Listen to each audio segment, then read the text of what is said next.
大家好，我係會長的話主持 Clarence。今日繼續有會長 May 姐嚟到呢度，同大家分享保協同埋保險嘅行內事。Clarence 好，大家好。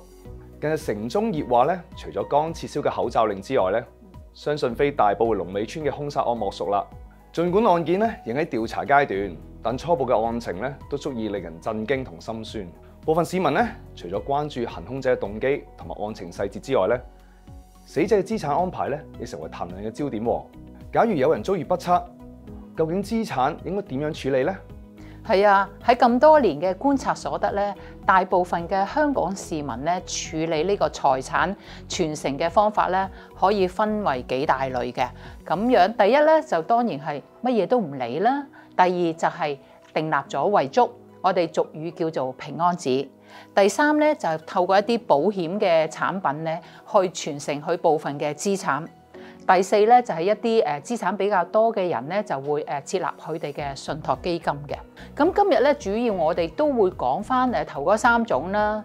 不過值得留意嘅咧就係無論咧離世嘅人咧生前有冇訂立遺囑咧，佢哋嘅家人或者財產嘅繼承者咧，都一定要向香港高等法院遺產承辦處去辦理呢個遺產承辦嘅。而需要嘅時間咧，大約係9個月至到1年有多不定嘅。而設立遺產嘅主要作用咧，就係可以咧將離世者嘅資產咧交俾佢願意交俾嘅人，包括佢嘅家人或者希望俾嘅人啦。減少一個爭拗嘅。如果離世者咧佢冇訂立遺囑嘅話咧，佢嘅遺產咧就會跟法定繼承人嘅按次序而分配嘅，包括咗咧配偶啦、子女啦、父母啦、兄弟啦、姊妹啦，同埋佢哋受養人等等去繼承嘅。咁假如離世者咧有購買人壽保險嘅話咧，咁有關賠償又會點樣處理嘅咧？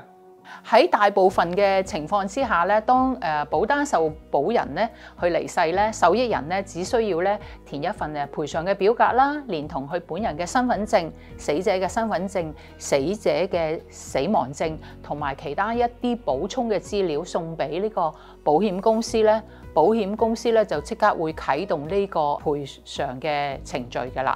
賠償咧發放給呢個保單嘅受益人咧，需要嘅時間大約係1至2個月，大部分都應該係完成㗎啦。嗱，有關呢樣嘢咧，就係只係包括佢嘅保單上面嘅保障額或者現金嘅。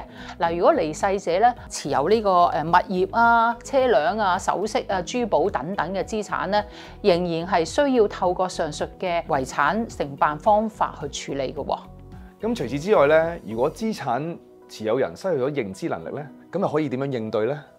係啊，當一個人咧，如果離世之後咧，佢即係有以上嘅工具咧，當然可以解決佢一啲理財方面嘅問題啦。但係有冇諗過，如果一個人佢喪失咗佢嘅認知能力啦，同埋行為能力之後咧，佢點樣去可以處理佢嘅財務嘅情況咧？亦都有乜嘢可以幫到佢咧？